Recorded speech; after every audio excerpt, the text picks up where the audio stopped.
ডান হাতটা কেটে দেওয়ার পরে হযরত জাফর দেখলেন কালেমার পতাকা যখন পড়ে যাচ্ছে, কালেমার পতাকা যখন মাটিতে পড়ে যাচ্ছে, হযরত জাফর তখন বলেছিলেন, নবীজি আমাকে আসার আগেই বলেছিলেন, জাফর তোমাকে এই জায়গার আমি তোমাকে আমির হিসাবে বানাইলাম, তোমাকে দায়িত্ব হিসাবে দিলাম যেন আমাদের কালেমার প্রতি অবমাননা না হয়, তুমি সেই কালেমার পতাকাকে ধরে রাখবে। হযরত জাফর বললেন, আমার এক হাত কেটে গেছে, আমার কোনো আফসোস নাই। তখন বাম হাতে কালেমার পতাকাকে ধরে রেখেছিল, বাম হাতে কালেমার পতাকা ধরে ধরে বেঈমানদেরকে জানিয়ে দিয়েছিল যে আমরা কালেমার পতাকা ছাড়বো না। হযরত জাফরের এই অবস্থা দেখে আরেক বেঈমান পিছন থেকে আয়সা বাম হাতটাও যখন কেটে দিছে, আল্লাহ রাসূল সাল্লাল্লাহু আলাইহি সাল্লামের সাহাবী যে তারা আল্লাহর কালেমার পতাকাকে কেমন ভালোবাসতো লক্ষ্য করেন। আজকে আমরা কোন পতাকাকে ভালোবাসি?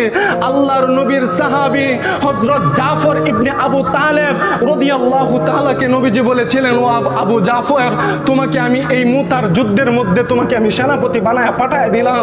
ও মুসলমান, গভীরভাবে লক্ষ্য করেন আজকে আমরা কোন পতাকাকে ভালোবাসি।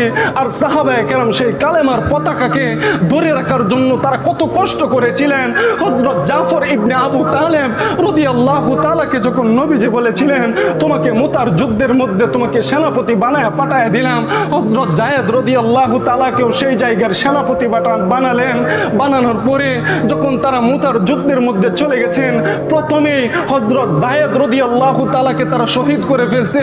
যখন যায়েদের শরীরের রক্ত জমিনের মধ্যে বিছলাইতেছিল, জমিনের মধ্যে ঢেউ খেলতেছিল, যখন দেখছে হযরত আবু জাফর, যখন জাফর রাদিয়াল্লাহু তাআলা দেখলেন যে কালেমার পতাকাটা পড়ে যাচ্ছে, হযরত জাফর ইবনে আবু তালেব দৌড়ে গিয়ে সেই কালেমার পতাকাকে ধরে রাখলেন যেন আল্লাহর পতাকা কাফেরদের সামনে দাঁড়িয়ে থাকে, তারা যেন বুঝতে পারে যে আমরা যে কালেমার পতাকার জন্য মাঠে নেমেছি সেই কালেমার পতাকা আমরা মাটির মধ্যে ফেলতে দিব না, মৃত্যুর আগ পর্যন্ত এই পতাকা ধরে রাখবো। হযরত জাফর ইবনে আবু তালেব যখন পতাকাটা নিয়ে দাঁড়ায় গেলেন, পতাকা নিয়ে দুই হাতে উঁচু করে দাঁড়ায় আছেন, ওইদিকে মুসলমানরা যুদ্ধ করতেছে, মুসলমানরা ৩,০০০ আর কাফের আর বেঈমানেরা ছিল লক্ষ লক্ষ কাফের আর বেঈমানেরা, আর সেই জায়গায় ৩,০০০ মুসলমান যুদ্ধ করতেছে।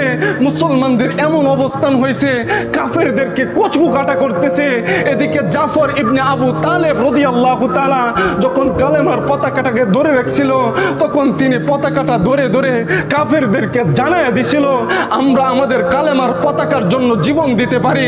হযরত জাফর যখন এইভাবে ধরে রাখছে, হঠাৎ করে একজন বেঈমান আয়েশা হযরত জাফর ইবনে আবু তালেবের ডান হাতটা কেটে দিছে। ডান হাতটা কেটে দেওয়ার পরে হযরত জাফর দেখলেন কালেমার পতাকা যখন পড়ে যাচ্ছে, কালেমার পতাকা যখন মাটিতে পড়ে যাচ্ছে, হযরত জাফর তখন বলেছিলেন, নবীজি আমাকে আসার আগেই বলেছিলেন, জাফর তোমাকে এই জায়গার আমি তোমাকে আমির হিসাবে বানাইলাম, তোমাকে দায়িত্ব হিসাবে দিলাম যেন আমাদের কালেমার প্রতি অবমাননা না হয়, তুমি সেই কালেমার পতাকাকে ধরে রাখবে। হযরত জাফর বললেন, আমার এক হাত কেটে গেছে, আমার কোনো আফসোস নাই। তখন বাম হাতে কালেমার পতাকাকে ধরে রেখেছিল, বাম হাতে কালেমার পতাকা ধরে ধরে বেঈমানদেরকে জানিয়ে দিয়েছিল যে আমরা কালেমার পতাকা ছাড়বো না। হযরত জাফরের এই অবস্থা দেখে আরেক বেঈমান পিছন থেকে আয়সা বাম হাতটাও যখন কেটে দিছে, বাম হাতটা কেটে দেওয়ার পরে যখন দেখছে পতাকা জমিনের মধ্যে পড়ে যাচ্ছে, হযরত জাফর এই যে কাটা দুইটা হাত, এই কাটা দুইটা হাত দিয়ে জাফর রাদিয়াল্লাহু তাআলা সেই পতাকাটাকে ধরে উঁচু করে ধরে রাখছিল মৃত্যুর আগ পর্যন্ত। হযরত জাফর ইবনে আবু তালেব কালেমার পতাকাকে ধরে রেখেছিল। যখন নবীজি দূর থেকে এই অবস্থান জানতে পারলেন যে যায়েদ শহীদ হয়ে গেছে, এবার যায়েদ শহীদ হয়ে যাওয়ার পরে আমার জাফরও যখন এই পতাকার জন্য শহীদ হয়ে গেছে, নবীজি বলতেছিলেন, ও যায়েদ, ও জাফর, আমি তো তোমাকে দেখে এসেছি, তুমি জান্নাতের দুটাতে নূরের দুইটা পাকা দিয়ে তুমি জান্নাতে উঠতেছো, সুবহানাল্লাহ।